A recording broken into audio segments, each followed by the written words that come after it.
Hey everybody, welcome back to the Plays and Fades YouTube channel. I'm your co-host Gordo Gambles, joined today by nobody. Solo episode, and that's okay because where I'm lacking the chemistry, I'm making up for it in cold, hard facts. We're coming off an absolutely stellar event at UFC Vegas 48. We're looking to do even better this weekend. UFC Vegas 49, Makhachev versus Green, 11 fight slate, and there's some really juicy ones to dive into. So I say we don't waste any more time. Let's get right into it. I want to make this video short and sweet. I'm missing my partner, but that's okay. We are still going to give you guys the optimal lineup. All right, let's talk about it. Main event, you have Islam Makhachev, who is slated to fight Beneil Dariush. Bobby Green stepping in on, 10 days notice, and he is an absolute savage for it. We love it. But the truth of the matter is, you have a minus 1,000 favorite in Islam Makhachev, a guy who's gone out there, put out 100 points constantly, a guy who's looking to be the new king of the lightweight division. It's hard to deny his skills and his DraftKings upside. But what you have here is you're going to have two groups of people. The people who want to play Makhachev and want to play it safe, and the risky ones who want to fade him. Bobby Green is a guy who, for as long as the fight is on the feet, he has a good opportunity, but Makhachev is second to none when it comes to the grappling and the wrestling this week. I think that it's going to be a really tough one for Bobby Green to go out there and score really well on DraftKings because he's going to be put on his back most of the time. With that being said, Islam Makhachev at 9.5K is kind of one of those guys who you're going to have if you want to compete with the best of the best this week on DraftKings, just because not only does he have the opportunity to finish like he has in the past couple fights, but takedown after takedown, 5-round fight, whereas Green hasn't been submitted since 2009. He's a really slippery guy. I still think that takedown upside and control time is there because Makhachev, like I said, is second to none. I think goes out there, scores 120 points at least. It's hard to deny his skills. But like we said, Bobby Green's a very slippery guy out there. So if he goes out there and he's able to survive the early onslaught, every round starts in the feet. And there's no denying how good Bobby Green is at his striking and his boxing ability. So all it takes is one punch. Makhachev has been knocked out before, so who knows? Bobby Green is an absolute punt play, but it's going to be tough to fade Islam Makhachev this week. All right, moving right along. A core play of mine this week is going to be Ramiz Brahimaj at 9.3K. And whereas this is a bit, I don't want to say square, but it's the second highest price tag on DraftKings, I do think it's for a very good reason. Ramiz Brahimaj has 9 wins, 8 of them coming in the first round by submission. He's facing a guy in Gilmore who is that silver platter for this round one submission guy. No takedown defense, horrible ground game, one of the worst we've seen in the UFC.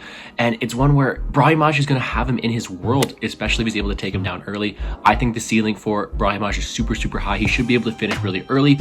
On the flip side, it is a fight I want a lot of ownership in because Brahimaj has seen a struggle on the feet. If he struggles to get those takedowns early and he gasses out, I think Gilmore's able to finish him in those later rounds. The thing is, Gilmore on the ground is no good. I think Brahimaj goes out there and finishes him early. Now, a fight I want to target as a whole is going to be Gregory Robocop Rodriguez versus Armand Petrosian. Armand Petrosian making his UFC debut, and he is a very credible kickboxer, Muay Thai fighter. He has very good skills on the feet. The problem is his takedown defense is not very good. He's able to get up, but the problem is he is taken down, and when he does get up, he does give up that back. That leaves a good opportunity for the black belt in BJJ, Gregory Rodriguez, to snatch up a neck, get a submission. The problem I have with Rodriguez is he tends to decline as the fight goes, whereas Petrosian ends up ramping up and doing a lot better as the fight goes on. I think it's either an early finish by Rodriguez, most likely by a sub, because if he does take down Petrosian, Rodriguez is going to have the upper edge there. The problem is the longer this fight goes, the more I favor Petrosian, the more the dog has value. So it's a fight I want both sides in, primarily GPP Rodriguez because of that early finish, but I do see the upside on Petrosian this week. A second fight I want to target is a very similar style of fight, really. You have a guy in Terrence McKinney who is an absolute highlight reel machine. He is an entertainer. Let's not take that away from him. He has skills to pay the bills, and he's gone out there in his UFC debut, 7-second finish of Matt Rivola. I've got the NFT. Don't you worry about that. But he's one who's very killer to be killed. He's never been to the scorecards, and where he got a 7-second finish his last time out, that wasn't his first 7-second finish. He's done that before. He's known to go out there and finish fights early. The problem he has here in Ziam is a guy who's decently durable, whereas he has been finished, he's usually able to withstand that early onslaught. And if that happens, McKinney is really untested when it comes to later round. Like we said, killer to be killed. So this is a fight I want both sides on. Either you have McKinney getting that early knockout, that early finish. He's got the takedown upside. He's got the submission upside. Or a guy in ZM who's able to wear on a gassed out McKinney, get that later finish. I don't see this fight going to scorecards. I think this is a great fight to target on DraftKings. GPP, give me McKinney all day. In cash, I'll take a bit more ZM. All right, let's talk about an underdog I want to target this week. I'm taking a bit of Ramona Pascual. Now, everybody be careful. I know it says Nunes. It is not Amanda. These are two fighters who are finishers on the regional scene. It is insane that the total is set at 1.5 for this women's fight. Nunes is a girl with power in her hands. First round finish last time out. But Pascual's coming here on short notice. She does have a very good skill set, but as she's making the big step up to the UFC. The big thing I see in this fight, though, is you have a girl in Nunes who's fighting at 145, but she's 5'1". She's very, very small for the weight class, and a girl like Pascual, who's going to be bigger, might have the chance to bully her around in the clinch, get that takedown upside.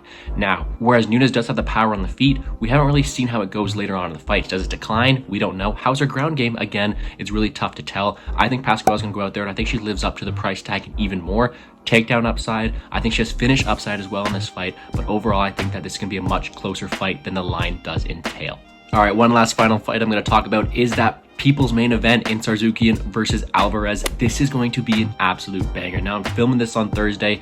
I have no idea how he's going to look on the scale on Fridays. Alvarez is a guy known for missing weight, so this is a tough one to really see, but let's look into this one. Alvarez is a guy who has defied a lot of the odds. He's done very, very well in the UFC. Finished Moises the last time out as a plus 240 underdog, and he's back here as a big underdog, and I see a lot of people taking him to win this fight, taking those juicy plus 225 odds, but this is one I cannot get behind. No matter how good Alvarez is, no matter how lanky he is, how good he is at getting those submissions on the ground, he's facing a guy in Tarkov who is too technical, too good. I like his wrestling, I like his combinations, I like his technicality, and this is a fight where I think Tarkov is going to wear him down over the stretch and get a late round finish. I love Tarkov in cash. Like I said, a bit risky because Alvarez is a finisher, but I don't see Tarkov making that mistake to allow Alvarez to get that finish. I think Tarkovan's a better fighter. I think he goes out there and either gets a round 3 or decision win, and I'm going to have a bit of him in cash. Makhachev and Brahimaj are two guys I'm really targeting up top, but Brahimaj is a guy who's a lot more riskier than Tarkov is in my opinion. I think in cash, I'm going to revert to more Makhachev Tarkov instead of having Brahimaj up there. A bit of Tarkov. I see a lot of people going the dog shot with Alvarez, and whereas I understand that the price may be a little wide, I still think Tarkov is the better fighter.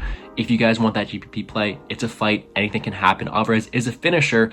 I just don't see Tarkov giving that opportunity to let him win this fight. All right, last but not least, let me give you a cash play of mine I'm liking this week. I'm taking Carlos Hernandez at 8.2K. Now, hear me out. This is a fight where I see it going all 3 rounds. I see it going the distance, and I think that Hernandez is going to be able to get the better of Mourinho here. I think that he's just the better fighter, better technical fighter, and Mourinho leaves a lot to be desired on the feet. Lots of gaps in his striking defense. I think that's going to be Hernandez landing the harder shots, the more significant strikes, and winning that 3-round decision. The reason he's a cash play for me is I do see it going off 15 minutes. I don't see Mourinho getting that finish, and for that reason, I like him to score very, very well with a nice little floor to go along with his 8.2K price tag. All right, that's going to do it for us on the Plays and Fades YouTube channel. I'm just going to wrap it up real quick. 2 more fighters I want to mention. I think that Martinez versus Perez fight, Martinez is a very, very good look. He's going to be a bit chalky because a lot of people are on him to win this week, but we cannot look past the durability concerns of Perez. I think Martinez is a decent look this week as a shot in that mid-range. Finally, that Serkinov versus Turman fight. It's all going to come down to how Serkinov looks on the scales tomorrow, so make sure you're following me on Twitter at GamblesGordo to see what side I'm on for that one. I think Serkinov can have the physicality edge. We all know he's a killer on the ground as well. The big question for him is that durability. Is he going to look good on the scale? He can be able to put up with it for 3 rounds. I think he's the better fighter all around, but it's hard to trust someone who's been knocked out in that first round. With that being said, Turman has as well. So this is a fight I might want some ownership in because they're both guys who have been finished in the past. I'm going to give the physicality edge, and if he looks good on the scale, I will have some Serkinov in my lineups this weekend. And with that, we are done covering the 11 fight slate for Saturday. UFC Vegas 49. I appreciate you guys tuning in. Did this one solo, so make sure to leave a like down low and check me out on Twitter at GamblesGordo, at Plays Fades if you guys want to know more. I will be doing a live stream Friday nights. Make sure to check that out to see my betting plays as well. I'm loving this card. I think it's going to be a lot of fun. It's one that we really have to see the weigh-in, so make sure you are checking me out on Twitter. If you want any updates for a way I'm thinking, my DMs are always open. Hit me up. I'm also free to send you guys lineups as much as you guys like, unless you're in the Iron Man against me. In that case, I'm taking back the crown this weekend. Hope you guys have a great rest of your day, and let's make some money. Ding.